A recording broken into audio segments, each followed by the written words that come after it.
our listeners won't know it, but we have to address an elephant in the room for this upcoming interview. Okay. You were not here. I was not here. Which was very sad for me. I have a child. I have a child. I have a child. Oh my God, yeah.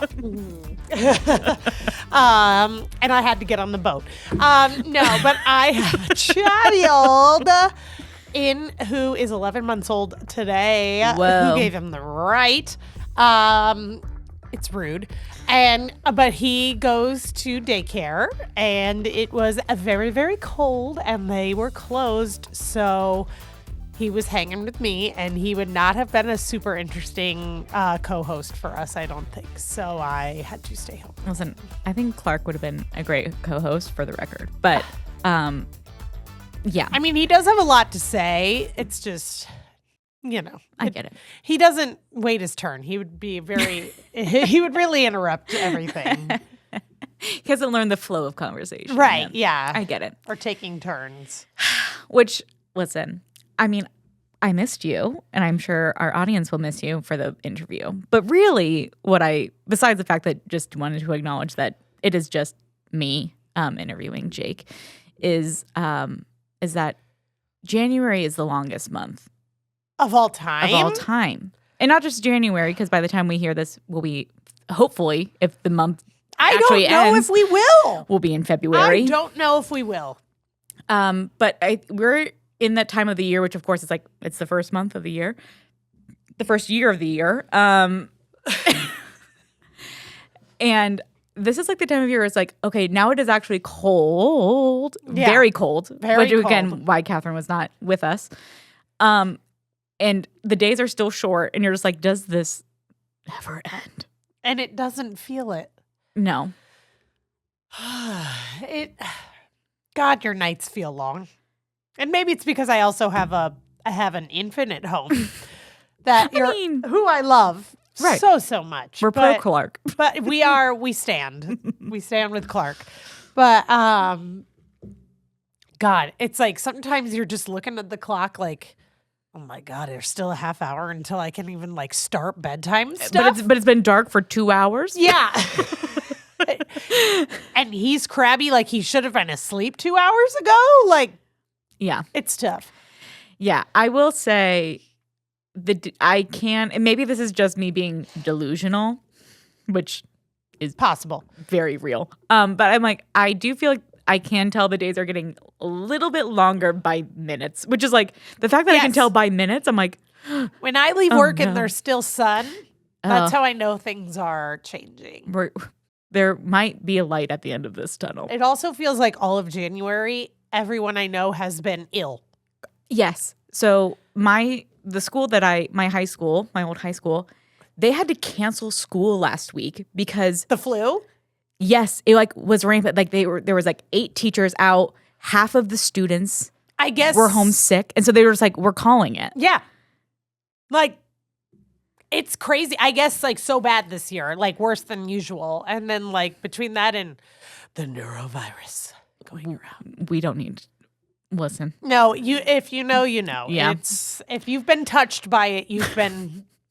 You were not touched by an angel, is all I have to say by that. God, don't even get me started on that show. We had to watch that in school, I remember one time. Like a Christmas episode, and it was really sad.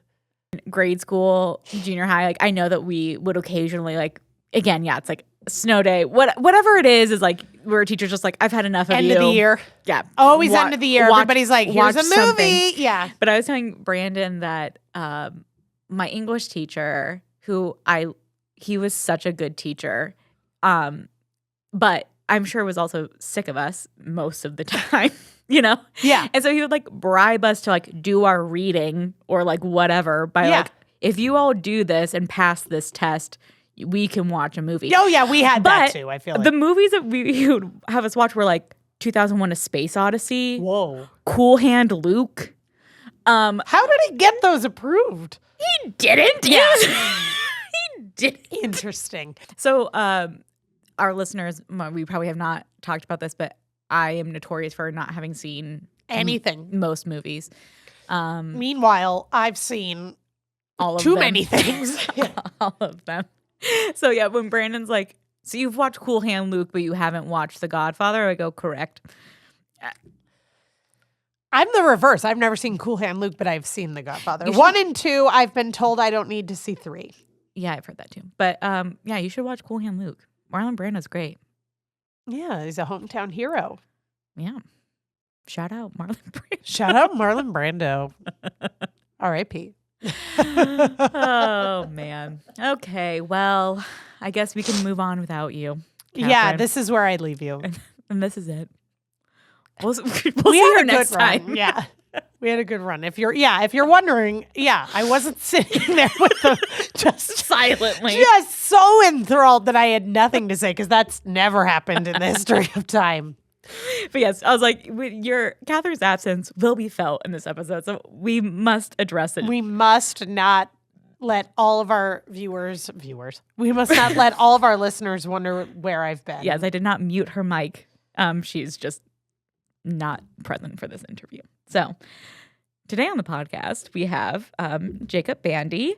He graduated from MCC in 2018 with an architectural design degree, and then has gone on to earn a master's from Kansas State University in architecture, and is working on some really cool projects. So welcome, Jake. Yeah, it's great to be here. Thanks. I guess to start out with, can you tell us a little bit about your journey, like what led you to MCC, and then like what have you been doing since your time here? Yeah, for sure. So I went to Omaha Central High School, and all 4 years I was there, I had the opportunity to take some of their like CAD architecture courses, which really got me interested in the profession. And basically from my freshman year there on, I knew that like I wanted to be an architect one day, or at least involved in the design field. Mm-hmm.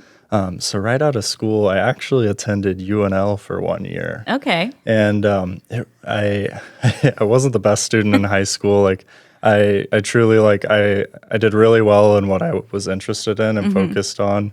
But then like some of the other classes, like I did fine. I got by, but like I wasn't like excelling. Sure. And I wasn't able to get into the UNL architecture program immediately, but they were like, "Oh, come in, just take some of our gen ed classes and just get the feel of campus, and maybe you can get in the next fall." And then after being there for a year, I realized like that larger campus environment wasn't necessarily for me, and I thought it was really odd how like a lot of my classes, like it was just a TA teaching it, not like a real professor. Oh yeah. And I don't know, it just wasn't the right fit. So I did some research over that summer, and then I discovered the architecture program here. The design technology is what it was.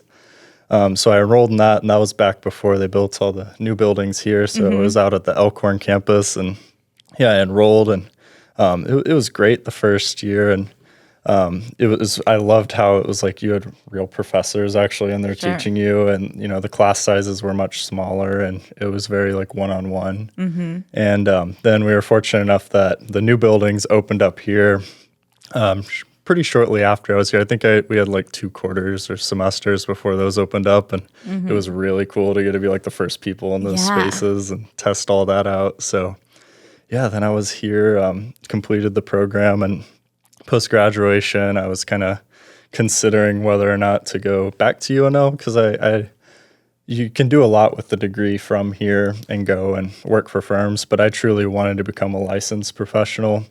And it is possible to get licensed without obtaining a master's of architecture, but it is really, really tough. So I decided to go back to school, or continue going to school, because I guess I never really stopped. That took me down to K-State, actually. They have one of the highest ranked programs in the country. So I went there and toured the campus, and I was like, whoa, this is way cool. So Oh my gosh, I love K-State. I almost went to college at K-State, and then my parents, which hindsight, they were correct, but at the moment I was so upset they wouldn't let me take out any student loans. yeah. I was devastated. But I didn't end up with any student loans, so I should be thankful. Thanks, Mom and Dad. But I love K-State. I think it's a great school. It's a beautiful campus too. Like, oh my goodness, all the limestone buildings. But yeah, it was expensive. So I recommend, if you are going that route, to definitely do your research on like what transfer scholarships and stuff you qualify for, because it's not the same as going in right out of college. But I think now Metro's done a lot of work to kind of do some direct transfer stuff to some schools. I don't think they have anything set up with K-State yet, but they should, I'm maybe not reach sure. out and try. I know We'll put a plug in. Yeah, UMKC has a direct transfer program, which I actually have a lot of friends that did that, and they're basically Kansas City's MCC. Right. And it's real similar to the program here, so I'm sure in the next few years something will come up. But so at K-State, though, because I wasn't able to be a direct transfer student, I did have to do all 5 years of studio. But, the degree from here, that associate, was like 110 credit hours or something like that. And I was able to pull a lot of credits from that and transfer them over. So I didn't have to take many like electives or gen eds at all once I was there. Like there were a few very specific requirements, but a lot of them, like I would just go to my advisor and be like, come on, I already did this at Metro. Like, why should I have to retake that? And it actually worked a lot of the time. They would allow me to bring over the transfer credits. So just because they say no at first, if you are transferring somewhere, just ask. And, they're typically very willing to work with you on that kind of stuff. So you don't have to, pay for another class, but also just waste your time taking classes you've already maybe done or done something similar. I'm sure in-state, we work with the other colleges in state to make sure that our credits transfer, but that is always kind of the struggle that I hear whenever people change colleges. It's just it's like, oh my gosh, I already took an intro to English. Do I really have to take intro to English again? Yeah. So after completing your degree here and then going to K-State, did you feel like you were prepared? Were you ahead of the game? Like, how did you feel going into then those classes? So I would say day one, I felt way ahead. Day two, I was like, what is going on here? So it's very, like, so dramatically different. Like the technical real world application of the design technology you learn here at Metro. Once I got to K-State, our very first project was dissecting a pepper, like a bell pepper. Oh, okay. Yes. And the intent is, when you start off the 5-year program there, you don't have to know anything at all about architecture, but they have to start with the very rudimentary basics. So what they did was they'd slice the pepper in half, and then you had to do basic architectural drawings of the pepper just to learn the terminology. So you had to like draw a section cut and then learn how to shade, and it was all by pencil. And actually the first year and a half there, we didn't touch a computer. Oh my gosh. So having used like Revit and AutoCAD and all those design softwares, all 4 years of high school, 2 years here, being very advanced at all that, getting your computer taken away from you and being handed a graphite pencil and having to draw a pepper when, we were doing commercial buildings here. I was like, what am I doing here? Oh my gosh. Yeah, I think that would be an immediate out from me. I cannot draw. Same. Yeah, I wouldn't say terrible artist. I can do it if I, have to sit there for hours and hours and do it. But do I enjoy it? No. Oh my gosh.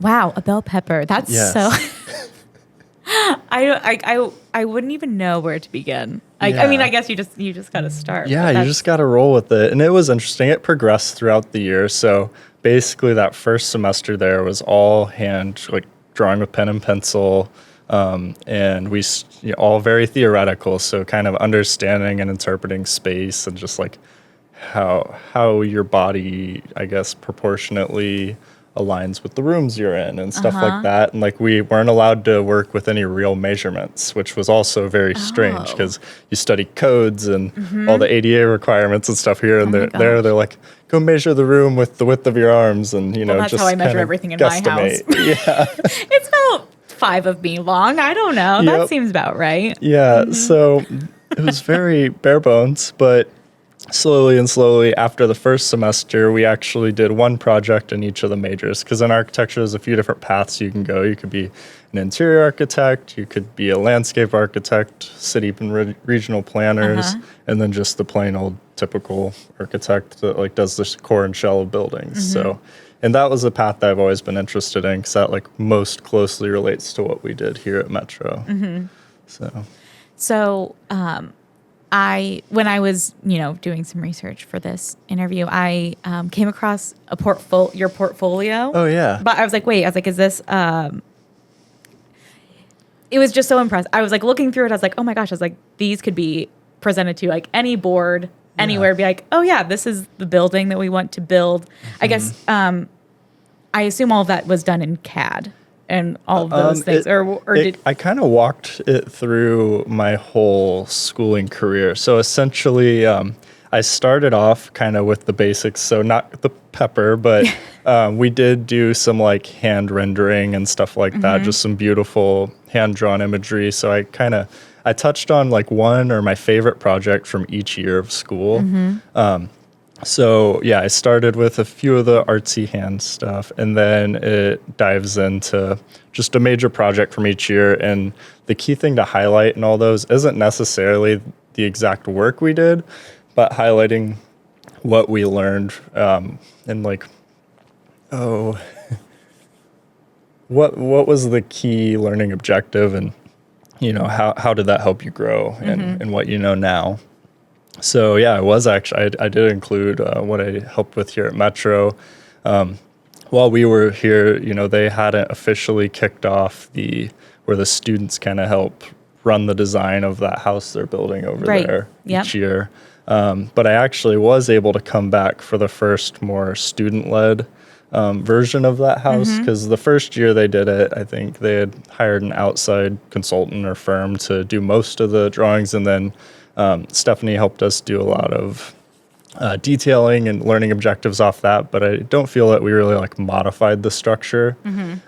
Whereas after that next year, and I think that would have been like 2019, it was more, they made a lot of changes because they learned a lot with that first one. There were just like, the very first version of the house was like, there were lots of tunnels and corridors essentially, like it wasn't as open, and they did a lot of work to really open that up and just be a little more intentional with some of the detailing to make it more functional and easier to probably not only construct, but just live in, make it a better environment. So yeah, I mean, for those who don't know, MCC's construction program, their annual the capstone project. Thank you. Their capstone project is to build a home, and they build it here on campus in one of our buildings. It's very incredible to watch.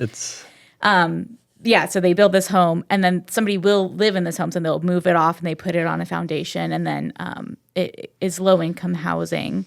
Anyway, it's an incredible project. But yes, our architectural design students then design the building that then our construction students then construct. It's incredible. And it's so unique because, the traditional trade school, and I think even before they had this model, like all the trades were spread out on all the different campuses across town. So it was like revolutionary when they had that new capstone lab, and everyone's working together. And what comes with that is a bit of accountability, because as an architect, we have to we don't want to draw things wrong, because those guys will get frustrated with us. So I think that brings a really interesting level of like collaboration and accountability to what the students are doing, because like you don't want to walk down there and have those guys look at you and be like, why'd you do this? Come on. Did you not think about that? But also that creates a big learning opportunity, because like without making those mistakes or hearing those, I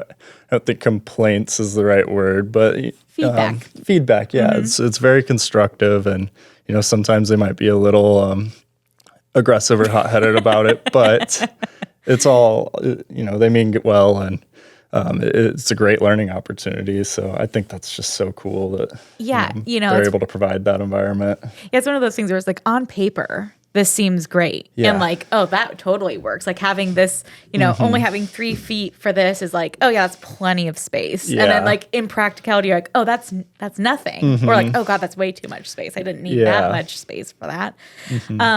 But yeah, so being able to design something, have somebody build it, and you are all relatively close in the same space to be able to feed off of each other of like, oh, this works, this doesn't work. I think that is like invaluable experience, because otherwise how do you know? How Right. do you know if what you're designing is practical or not? Yeah, and when I first started looking for internships in school, so part of the process at K-State, so like your first year and half of your second year is all hands. Then you start to learn the computer that second half of your second year. And then the third year, you're getting into designing more real buildings. Typically, we did like a lot of different museums and stuff because they play with lighting. So you can really think of it's heavier on the design side. And then that fourth year is when we start the construction type stuff. So I actually studied abroad. So my fourth year was wild. I did the whole architecture studio portion and an accelerated studio over that summer. And then I was in Italy from August until December. Wow. And that was really fun and just getting to immerse yourself in a different environment. And Yeah. No better place to look at architecture than Italy. for sure, yeah, we got to see a lot while over there.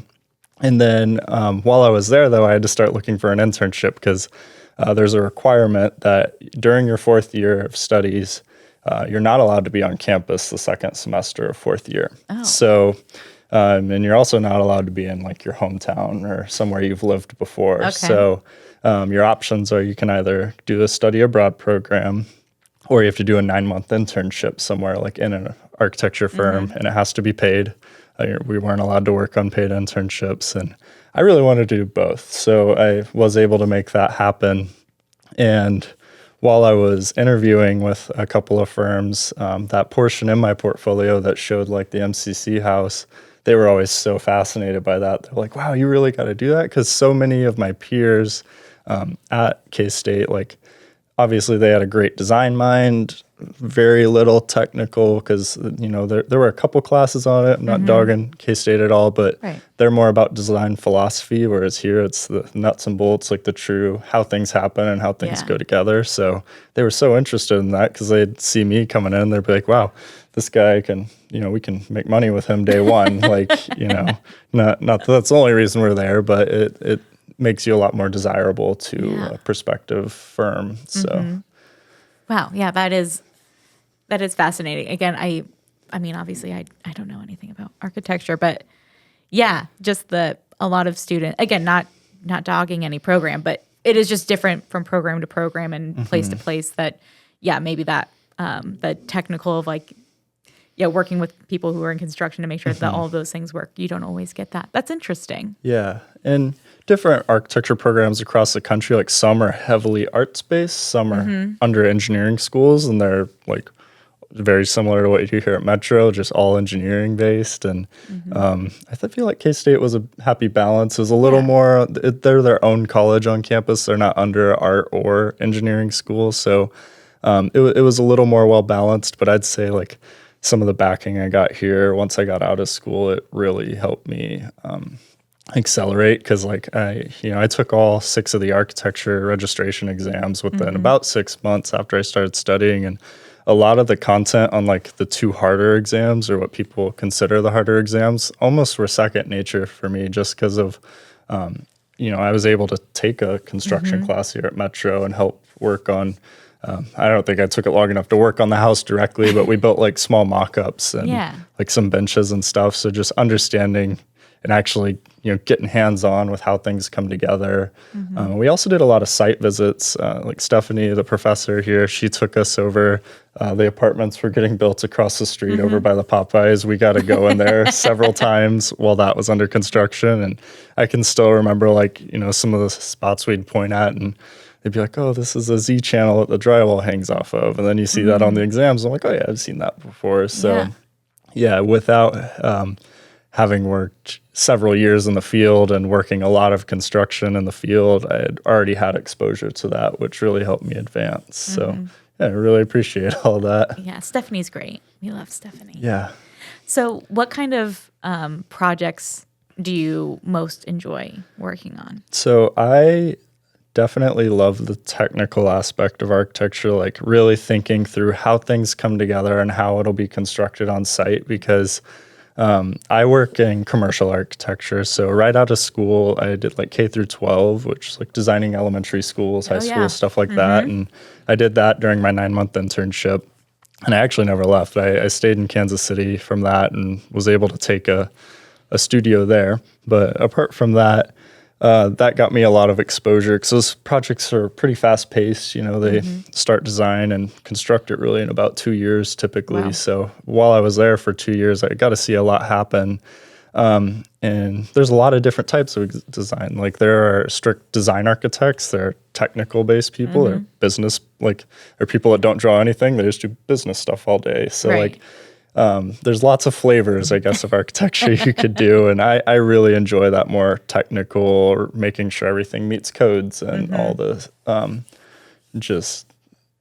it's constructible. And one thing that I really think is cool about that is when we're always chasing a budget and it's always hard to meet it, especially with like how bad inflation's been, you have to get really creative on how things go together. And when you do that, you can actually make like really beautiful elements within a space that don't cost a lot of money to make. Like you don't always need a super fancy product to make a really cool lighting cove or something like that. But also when you make something like that, you want whoever is putting that together in the real world to actually be able to get a drill in behind it or a screwdriver. And then thinking long term of like, well, how are they going to maintain this? Are they going to have to rip part of a wall out to fix it? 'Cause, LED light bulbs last forever, but not actually. So might be good for 8 years, but how do they change that? So my favorite thing about like my current position is I work with, some of the best designers in the country, and they have a great design eye and all that. And I love just sitting back and letting them just go for it, and then kind of following and behind them, and, not fact checking their work, but just kind of bringing that next level of realism to it and seeing how can we get this beautiful sketch built. So Yeah. Well, and again, your experience being able to work with people who do the construction of those buildings, I'm sure, it comes into play every day. Yeah. Gosh. I mean, there's just so many things, about building. I'm sure now that you have like all of this knowledge, like you just look at buildings so differently. Oh, yeah, I'm sure it's really annoying, like for my fiance and family when we go visit places, because I'm just like, a golden retriever, and I'm like, squirrel. Like, there's just so many cool things, and I'm like, wow, do you see how they did this? And they're like, yeah, looks like a piece of a building, and I'm like, but it's so cool. I would do the same thing. A pretty building when I see one and I know what I like. But to be able to like conceptualize, oh, this is how they made that, or like this is what makes this unique. Just having an eye for that stuff is so cool. Yeah, and sometimes the best buildings are the ones where you don't even think about it. Like it's just super functional and it does what it's meant to do. And there are ways you can leverage to design to make things just function better, but also like boost productivity of those who are occupying the space. So it's really interesting when you do a lot of studying on that type of stuff, like biophilic design principles. And I have friends who research like neurology and architecture, and it goes a lot deeper than just walls and windows in a space. So it's interesting. So, Adam, this is the new you? That's me. With my degree in 3D animation, I'll be ready for the next level. Chris, you sure got a lot of... Drive? You know it. I'll be a certified power sports technician in less than a year. Hey, Jackson, what do you see? Me as a first responder when I get my degree. Hey, Mia, did you hear? I can knock out my gen eds before transferring to university. Saving time and money. Get up to speed on your me time. Classes start March 7th. Get started at mccneb.edu/me. So I hear you are working on a very cool project currently. Yes. So might have heard the Oakland A's, the MLB baseball team, are going to be moving from Oakland to Las Vegas here in the next few years. And I'm actually one of the designers on their new stadium. So it's been an incredible project. And part of what I actually did my last year of school, while I was doing elementary schools and stuff, I have a fascination with just technology and how we can leverage that in the design field. And there's these like LiDAR scanners you can get where you literally just walk through a room with a camera and it shoots all these points. And it's basically just making a 3D model as you walk through of the building. And you can then bring that into the design software. And you have super accurate measurements, like down more accurate than a millimeter accuracy, which is just incredible.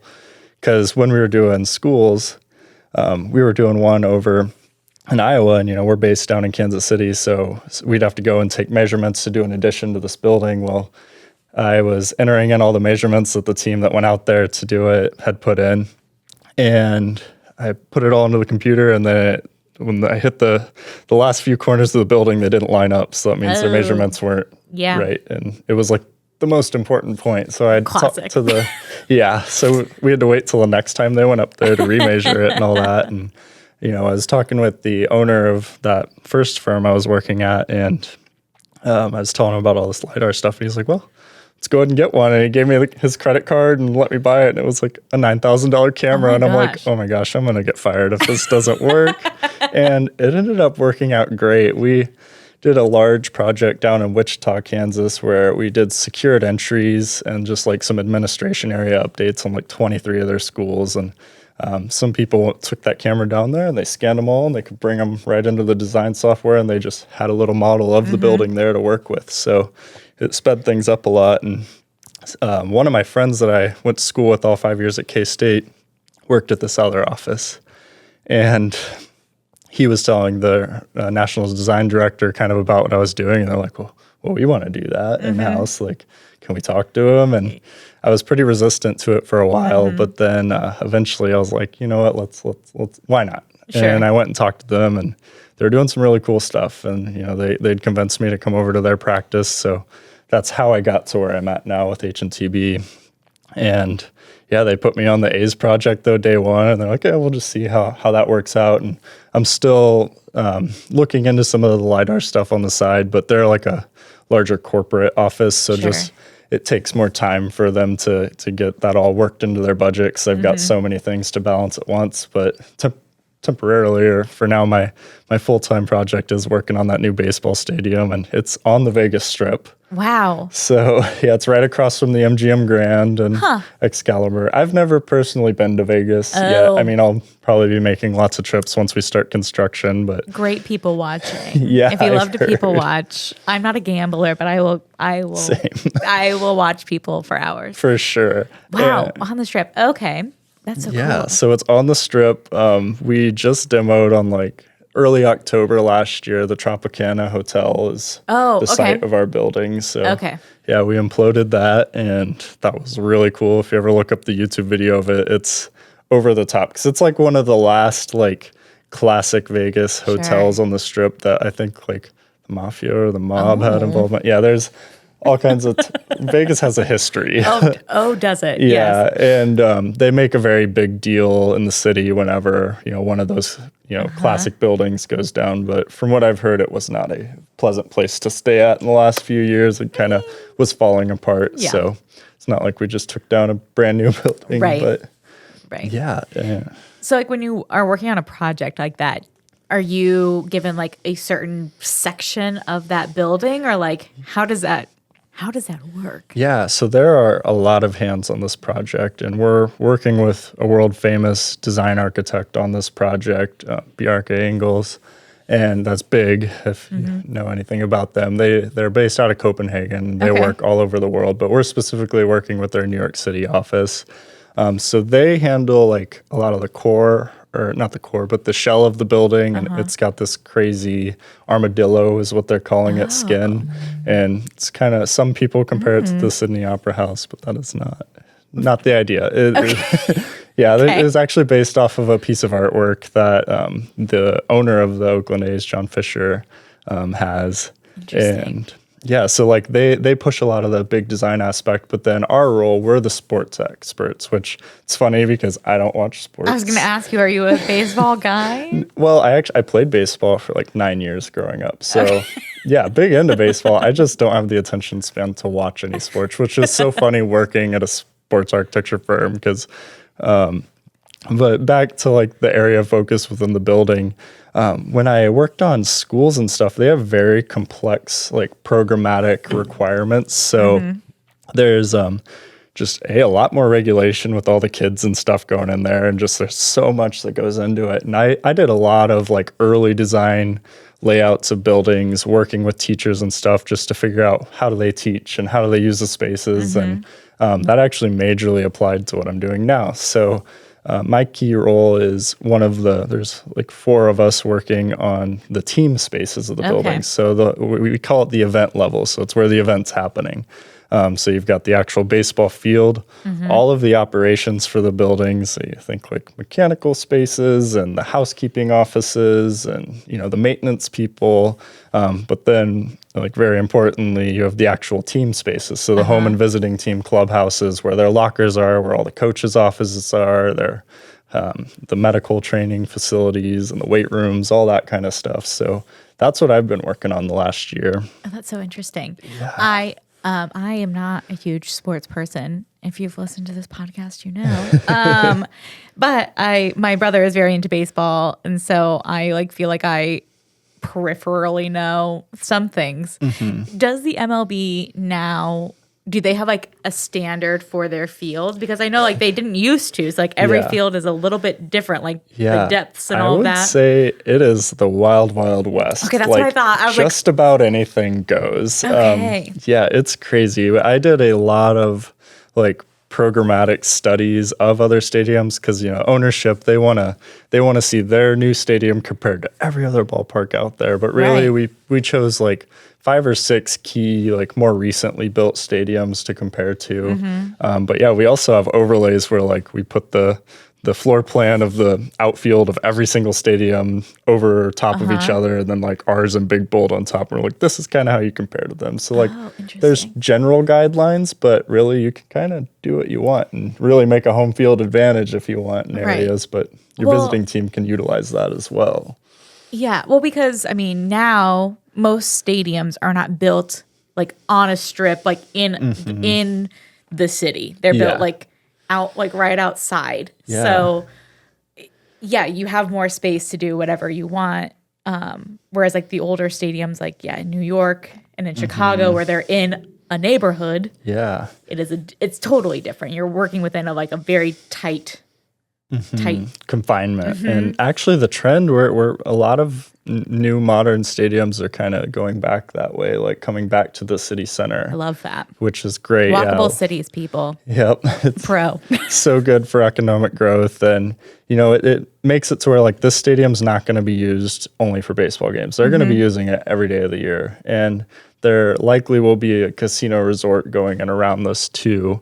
But that's totally separate from what we're doing. But yeah, it's going to be a living, breathing entity of the city. And it's not this empty building, they're air conditioning half the year. It's, there's going to be an open shop in it and just restaurants around that people can actually utilize. So, which actually relates a lot to what I did my final year of school at the Kansas City Design Center, kind of doing urban responsive design, which is really important to think about, how can we better utilize the space that we're building? Because just making a building green isn't, you could be doing more than that. You could make it just better for the community, just a tool to generate more revenue for those investing in it, but also just be an exciting space and activate the city. Yeah. Kind of just circling back. So you started at UNL, came here, and then you went to K-State. Is there anything that you would tell yourself when you were starting college, or anyone else of either misconceptions about coming to a community college, or just what advice would you give yourself? Yeah, I would have not started off at a 4-year school. I wish I would have known what Metro was, because even then, because I graduated in 2015, there was a slight stigma against going to the trade school or going to the community college. And personally, maybe my view on it's maybe a little skewed because I am such an advocate for it now. Right. But I really think people should, second guess coming to somewhere like Metro or any, junior college, because it's so valuable. And like I'd said kind of earlier on, we had my English teacher here had a PhD in Shakespearean literature, and when she told us that, and she was just so cool. She had us call her by her first name, and you don't see that at a 4-year school.